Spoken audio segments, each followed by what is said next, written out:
Joe Rogan just found his own name inside the Epstein files. And before you spiral, no, he wasn't there. He didn't go to the island, he didn't take the jet, he wasn't at any party. He was in those files because he said no. Back in 2017, one of his own podcast guests, a physicist named Lawrence Krauss, passed along a message. Epstein's people wanted an introduction. They thought Rogan would be fun to have around. Rogan's response? He Googled the name, saw the 2008 conviction for soliciting a minor, and immediately shut the whole thing down. His exact words were something close to, "Are you high? What the hell are you talking about?" That gut reaction, that one Google search, kept his name out of the mess entirely, except for one place. The file that documented who Epstein tried to recruit and failed. And when Rogan found that, sitting there reading through millions of pages of government documents, his first emotion wasn't relief, it was something closer to dread. Because what he found after his own name is what changed everything. On January 30th, 2026, the Department of Justice released what can only be described as the largest document dump in the history of this case. Over 3 million pages, 180,000 images, 2,000 videos. All of it dropped publicly at once. The internet went into full meltdown mode. Everyone was searching for names, who flew on the plane, who visited the island, who knew and stayed quiet. But almost immediately, people started noticing something that made the whole release feel less like transparency and more like theater. The names that actually mattered, the ones attached to real power, real money, real influence, were blacked out, redacted, gone. And when members of Congress went to the DOJ demanding to see the unredacted versions, what they found made one of them stand up in the House of Representatives and say out loud, "This is bigger than Watergate." Thomas Massie, a Republican from Kentucky, and Ro Khanna, a Democrat from California, put aside their party differences and co-wrote the Epstein Files Transparency Act together. They wanted everything released, no filters, no protected names, just the truth. What they found when they got access to the unredacted documents was that the government had been making very specific choices about which names stayed hidden. And those choices weren't random. They weren't accidents.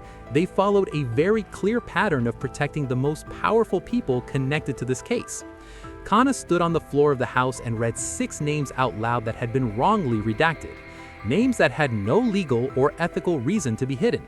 Salvatore Nuara, Zurab Miklod, Leon Leonov, Nicola Caputo, Sultan Ahmed bin Salam, and Les Wexner.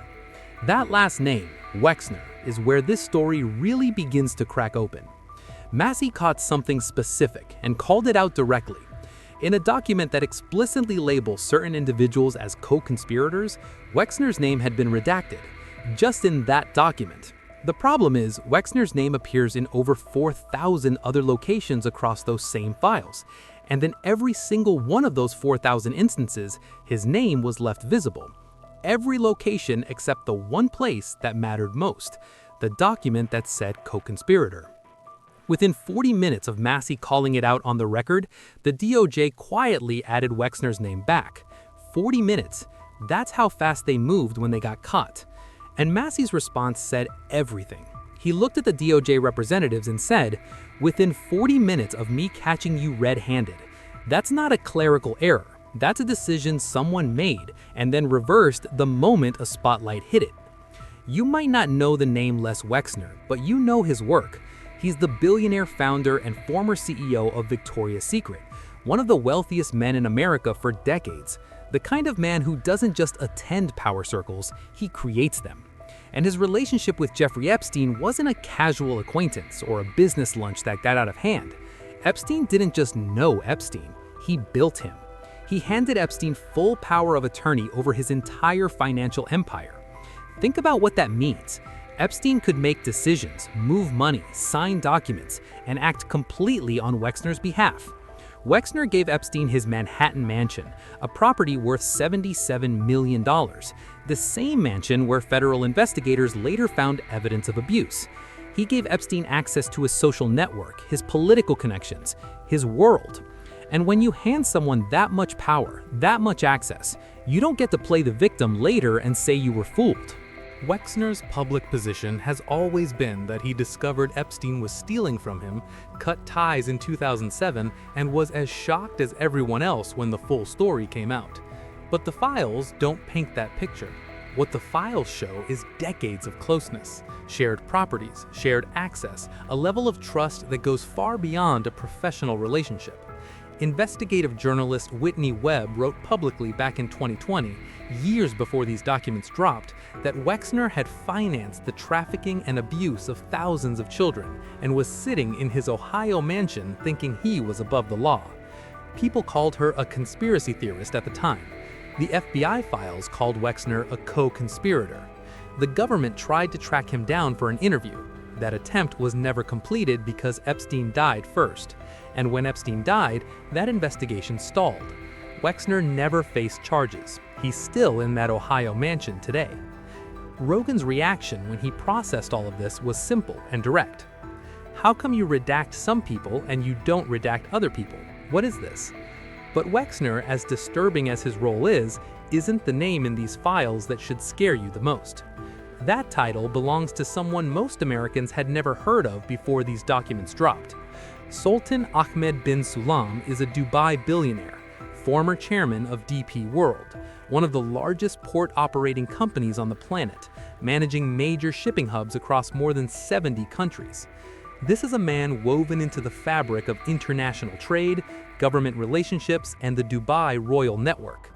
His name appears in the Epstein files over 5,000 times. 5,000. Emails about sex, links to explicit material, years and years of documented communication. And in a 2009 email discovered inside those files, Epstein writes to bin Sulam directly.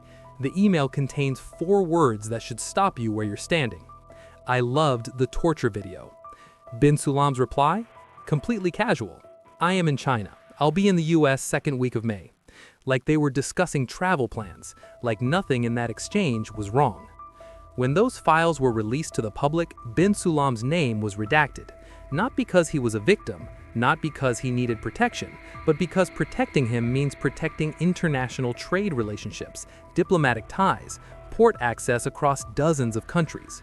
The government made a calculation that those things were worth more than the truth. When his name was finally unredacted after Congressman Khanna read it aloud, bin Sulam resigned from DP World. He stepped down quietly, and then nothing happened. No charges, no arrest, no investigation announced publicly. He simply walked away from his position and disappeared from the headlines. Rogan said it plainly. Why would your name be redacted if you're not a victim? There's no answer to that question that isn't damning. Now here's where the story shifts from government documents to something that feels more familiar, more everyday, and somehow more unsettling because of it. Oprah Winfrey's name has been circulating online in connection to Epstein, with viral videos claiming she visited his island multiple times. That's not true. It's been fact-checked and debunked. Oprah has no meaningful connection to the Epstein files. But what is documented and what does deserve serious scrutiny is her years-long close friendship with Harvey Weinstein. Not a passing relationship, not a red carpet acquaintance, a close friendship that lasted decades while Weinstein was doing what he was doing. During legal proceedings, actress Katie Noble testified that Weinstein used Oprah's presence, her physical proximity, her celebrity, and her reputation to build Noble's trust before assaulting her. Noble's words were that Weinstein was essentially using Oprah as a tool, as cover. When the Weinstein scandal finally broke publicly, Oprah gave a speech, and in that speech she said, "If we make this just about Harvey Weinstein, then we will have lost this moment." On the surface, that sounds like a call for a bigger conversation, but look at what it also accomplishes. It moves the focus. It broadens the frame just enough to pull attention away from the specific friendship, the specific years of closeness, the specific access that Oprah provided, knowingly or not, to a predator. And this pattern, this tendency to shift the frame, to protect the circle, to keep the peace within powerful spaces, is not new, and it's not unique to Oprah. When Corey Feldman sat on television and tried to name names, tried to speak publicly about abuse he experienced in Hollywood as a child, Barbara Walters told him on live television, "You're damaging an entire industry." The message was clear: protect the machine, not the people the machine chewed up. Rogan captured it perfectly when he said, "Some people get intoxicated by being in a circle of rich and powerful people. They don't even want to be one of those people. They just want to be near them. And when you're that intoxicated, you stop asking questions. You stop looking closely at the things happening right next to you. You convince yourself that if certain respected names are in the room must be safe. That's how these environments survive. Not through force, through the comfort of proximity to power." Tyler Perry has zero connection to Jeffrey Epstein. That needs to be said clearly. But in June 2025, an actor named Derek Dixon filed a $260 million lawsuit against Perry, with allegations that fit directly into the same cultural conversation. Dixon claims Perry made repeated unwanted advances, physically pinned him against a wall, entered his bed without consent, and sent messages asking what it would take for Dixon to have, in Perry's alleged words, guiltless sex. Perry's legal team called the lawsuit a scam and a money grab. These allegations have not been proven in court. Perry may be entirely innocent. But the phrase that Dixon used in his public statement is the phrase that matters regardless of how the legal case resolves. He said, "I convinced myself it was part of the industry." Part of the industry. That sentence is the mechanism. That's the engine that keeps these systems running generation after generation. Not brute force, not overt threats, just a slow normalization of things that should never be normal. The belief, installed carefully over time, that speaking up is a strange choice, that staying quiet is just how things work. That same normalization is why a film called Sound of Freedom sat on a shelf for 5 years before anyone would release it. The movie is based on the true story of Tim Ballard, a former Homeland Security agent who ran undercover operations to rescue children from trafficking networks. It was made for $14.5 million. When it finally got released in 2023, it made over $250 million at the box office. On its opening weekend, it outperformed Mission Impossible. Regular people drove hours to see it. Strangers bought tickets for other strangers. Entire screens were sold out by audience members who just wanted other people to see it. But for 5 years before that, not a single major studio would touch it. And when it finally came out, major media outlets called it a QAnon film. Critics mocked it. Reporters wrote pieces questioning the motives of people who went to see it. Jim Caviezel, the actor who plays Tim Ballard, said Hollywood was scared of the film. Quaking, his word. And during a screening in Las Vegas, Caviezel watched something happen that he said he didn't fully understand until the end. At the same moment in the film, across 5 different screenings, audience members started talking out loud, not at each other, just reacting, the same spot every time. At the end of the night, he asked what was happening in that scene. The audience called out the same 2 words across every room: Epstein Island. The film shows how trafficking networks actually operate. Fake modeling scouts, mansion parties, powerful men using their social connections as cover while victims are kept too isolated and too scared to speak. That's not a fictional framework invented for drama. That's a description of how Epstein operated, documented in federal files, confirmed by victims, partially admitted by the government itself. The film was called a conspiracy. The files made it look like a documentary. And now, with all of it laid out, here's what Joe Rogan actually concluded after sitting with all of this. He didn't land on a clean answer. He didn't name a single villain and call it solved. What he landed on was something heavier than that. He said the thing that scares him most isn't Epstein himself. It's the idea that there are human beings in positions of real global power who genuinely do not care about human lives, who participate in systems of abuse not because they were manipulated or because they got caught up in something, but because they enjoy it, because it's how the circle proves loyalty, because it's been happening throughout history and everyone always assumes it stopped happening before they were born. Rogan called them literally demonic, and whatever you think about that word choice, the files support the emotion behind it. Epstein is dead, but the files make clear he was never the top of anything. He was the connector, the man who built bridges between powerful people and their worst impulses, and then used those bridges as leverage. Above him sat men like Wexner, who gave him everything he needed to operate. Men like Bin Sulam, whose name appears 5,000 times in documents the government tried to hide. And around all of it sat a culture, in Hollywood, in politics, in elite social circles, that made silence feel like the only rational choice, and speaking up feel like career destruction or worse. The DOJ has released 3 million documents. Right now, they are still holding back an estimated 2 million more. Not from the public, from Congress, from everyone. 3 million pages shook the entire country.